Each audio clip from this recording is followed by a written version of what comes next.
Would the success of Clayface be more important to DC than the success of Supergirl? I don't know. I'm really curious to see what John Campea has got up his sleeve on this one. We get our next one here from Victor Garrity, who writes, Okay, Victor. a Clayface success would mean more than a Supergirl success for Gunn and Safran at DC.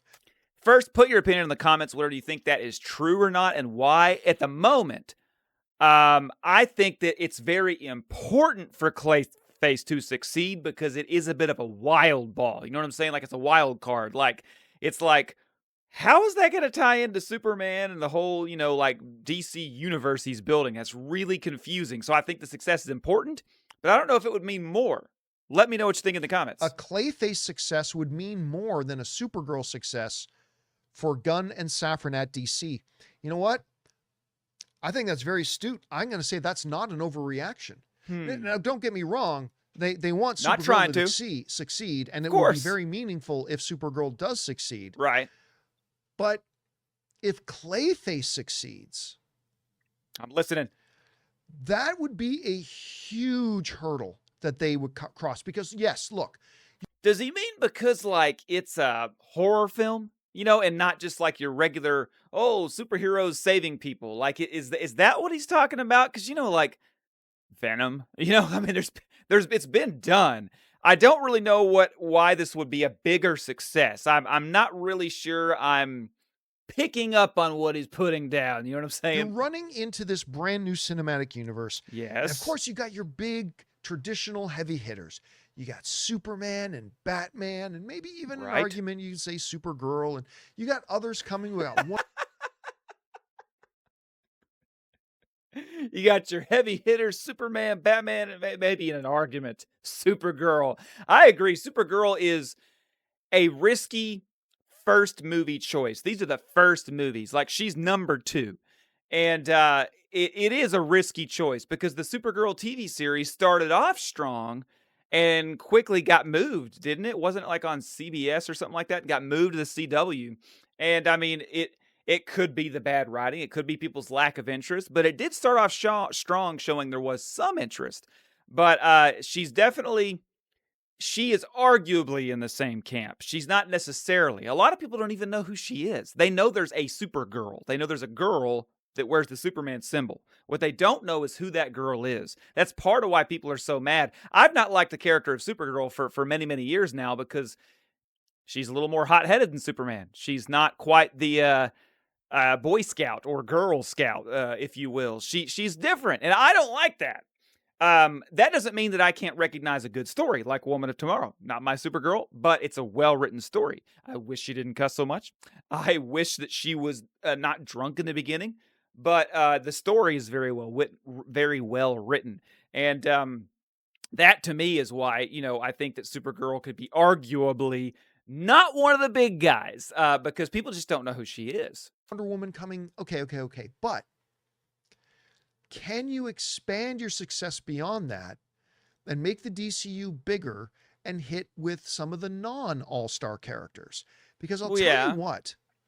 Which, again, arguably, Supergirl is a non-all-star character, in my opinion. The moment to me that the Marvel Cinematic Universe went from just being a really successful run for a franchise to becoming next level, this is going to be an all-time juggernaut, was when Guardians of the Galaxy came out. Because I need him to repeat that. This is going to be an all-time juggernaut was when to becoming next level successful run for a franchise to becoming next level, this is going to be an all-time juggernaut, was when Guardians of the Galaxy came out. I want to know if you agree with that statement and why. Put it in the comments. I want to hear what he's saying still, but I want to know if you agree with that statement and why. Because what did we had? Well, we had Avengers, and we had Iron Man, and we had Thor and Captain America. A lot of stuff. It was when they took this obscure group of characters that most average fans had never even heard of, the Guardians of the Galaxy, and they were able to turn that into a $700-800 million success. I can't remember the exact number it got, but it was a smash hit. That was the moment that you went, okay, the MCU is going to be really special because it's not just these core 3 or 4. Okay. He doubled down. I was never a big, Marvel guy. So I just watched some MCU movies, not all of them. And I liked Guardians of the Galaxy when they came out. Didn't know who James Gunn was. Didn't know him from Adam. The only reason I really knew who James Gunn was before Superman came out was because of the uh, Jenna Fisher, not accusations, but involved, comments he made. That was about the only reason I knew who James Gunn was. I didn't know much about, I saw Guardians of the Galaxy. I liked him. I wasn't a movie guy. Didn't know anything about who, he was or anything. So I didn't think that way. Do you think that's the moment when it was like, oh, Marvel's this big, huge juggernaut? Or I feel like it kind of got there before that, didn't it?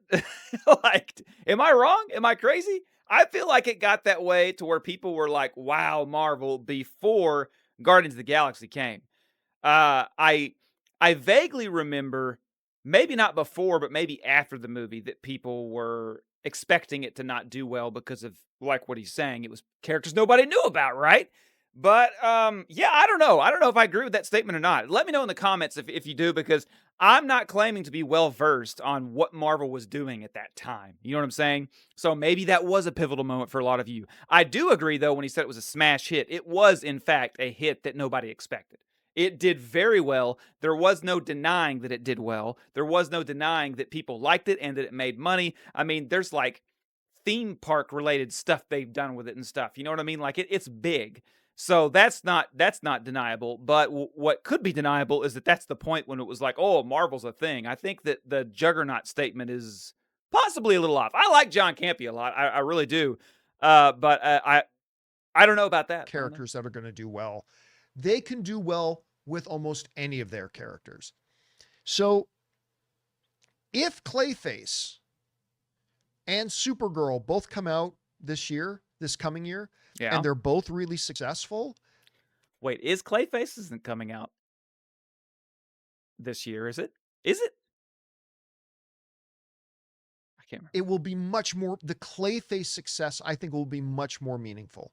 To take a B level, I'll do respect. Okay, is he saying because Clayface is more obscure than Supergirl? Is that kind of where he's going with this? I'm not sure. Fans of Clayface, but Clayface is at best a B level Batman villain.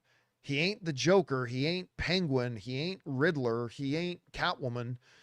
On and on and on. He's a B-list Batman villain. If they can do a standalone movie about a B-list Batman villain and make that compelling and people like it and maybe even makes a few bucks, I think that would be a much better indicator, a much bigger indicator to James Gunn, Peter Safran, and DC that they might have some real success ahead. Okay, I get what he's saying. That might be the case, but I still feel like Supergirl is just as much of a B-list character. Now, people know who she is. People don't know who Clayface is. They never heard of Clayface. But that might actually be to his advantage because they think they know who Supergirl is, even though they really don't have a clue. So that might mess up a lot of stuff on the way to the theaters.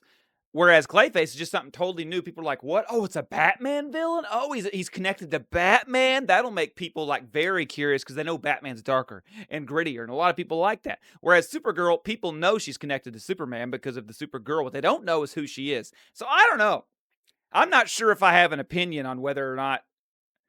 I mean, like you said in the beginning, arguably, it could go both ways. Arguably. Not that he said it could go both ways, but that it's arguable that Supergirl is on that tier list. I think that Supergirl belongs in the B category. I don't think she's an A-lister, and that's where I'm kind of like a little bit. So anyway, I'm going to say it is not an overreaction. Hey guys, thanks so much for watching this video. Let me know if this thing is an overreaction. Don't forget to check out my Superman store where I have all sorts of Superman stuff in one location. Remember, guys, it's the brand new superhero reaction channel. Don't forget to subscribe to me and check out John Campea as well, and also watch one more of my videos.